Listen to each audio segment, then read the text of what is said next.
As energy projects get completed and new investments pour into this sector, we expect our nation's power supply to increase at a steady pace to meet our growing demand in the next few years.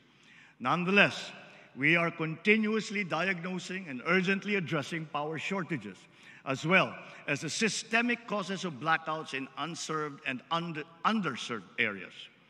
Nireremedyohan natin ang pangangailangan ng mga lugar na wala pang kuryente at madalas ma-brownout sa pamamagitan ng microgrid at off-grid systems at mga missionary small power utilities na sinusuportahan pa rin ng solar.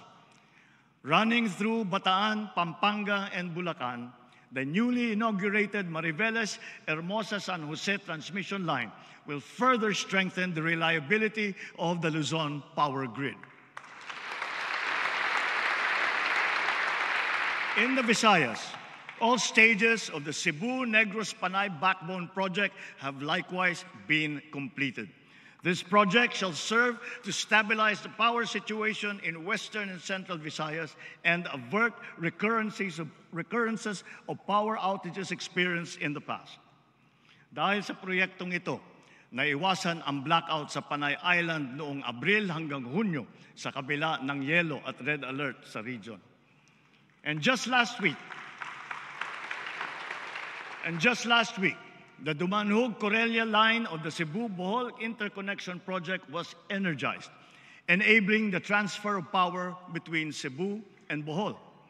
With these systems currently operating at capacity, these major power lines shall contribute to the efficient power exchanges not only between Luzon and the Visayas, but also involving Mindanao. Energy sharing and transfers between, among, and within the three island groups have now been made possible with the energization last January of the Mindanao-Visayas interconnection.